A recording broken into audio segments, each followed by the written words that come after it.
Welcome back to Firestorm Games and another hobby table unboxing. This time we're taking a look at the new Archlord Discordant kit from Games Workshop. As usual, we'll be assembling the miniature from the set whilst discussing its design and construction. So let's get started. First and foremost, the Lord Discordant is essentially an exalted warpsmith, and he bears many of the iconic characteristics of his station. The most evident of these are his three snaking tendrils that emanate from his power pack. Much like the servo arms of his loyalist counterpart, these thick, segmented cords assist the Archlord in his tasks, be they repairing the demon engines under his charge, attacking any foes in range with the bladed tips, or simply operating the heavy weaponry affixed to his mount.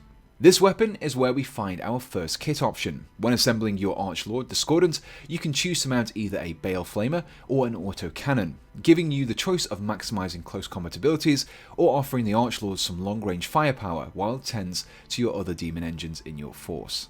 As well as its heavier weaponry, the Archlord is equipped with a huge impaler glaive, essentially a chainsaw-topped halberd. This weapon, combined with the armoured rider and Halstalker, gives the miniature the appearance of a knight, albeit a completely unnoble and utterly evil one. The Archlord is also a dark parody of the tech priests of the Imperium. His pallid face is served by various tubes and pipes, and shrouded by the tattered remnants of a robe. This cloth covering bears a striking similarity to those worn by a tech priest Dominus. Affixed to the Halstalker is also an interesting detail. The two round orbs positioned just below the Archlord are in fact taken from an Imperial vehicle and are the machine spirit housing from a Land Raider, the contents of which has no doubt been corrupted for the Archlord's purposes.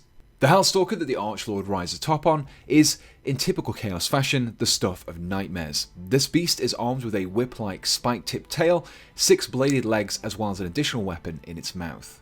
This weapon, found nestled amongst a group of bladed, ichor-dripping tendrils, can be chosen from either a magma cutter or the syringe-like techno-virus injector, which, as well as sounding like a death metal band, is a weapon designed to slip through the armor plate of enemy vehicles in order to corrupt and damage them. This insectoid head, which bears some resemblance to the brain bugs in Starship Troopers, can either be left bare, revealing the intricate optical and audio interfaces, or be covered over with an optional armor plate.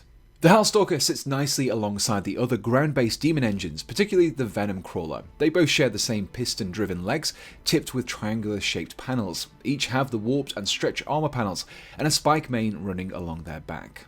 However, the Halstalker is much chunkier than its insectoid companion. If we describe the Venom Crawler as a spider, then the Halstalker is much more on par with the Scorpion.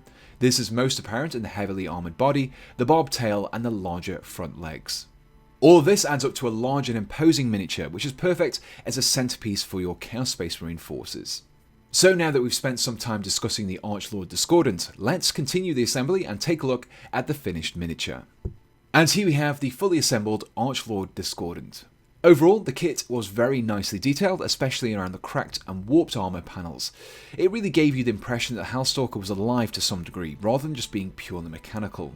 While there weren't too many options present for customizability, this is a HQ unit, so chances are you won't have the need for uniqueness, as there won't be too many of these present in your force. If you're looking to pick up an Archlord Discordant for yourself, they're available on the Firestorm Games web store for at least 10% off the RRP, and you'll find a link to its page in the description below. If you enjoyed this video, do let us know in the comments below, and be sure to subscribe to be kept up to date with all of our latest videos. So we just say a big thank you for watching this video, and we hope to see you again on Firestorm Games.